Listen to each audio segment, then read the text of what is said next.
জুলাই যোদ্ধা মাহদি হাসানকে গ্রেফতারের প্রতিবাদে রাজধানীতে বিক্ষোভ সমাবেশ অনুষ্ঠিত হয়েছে।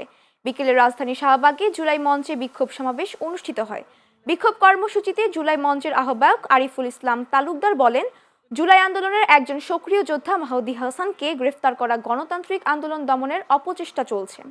পুরনো দমনমূলক শক্তিকে নতুন নামে পুনর্বাসনের মাধ্যমে দেশ জুড়ে আবারও ভয়ের পরিবেশ তৈরি করা হচ্ছে।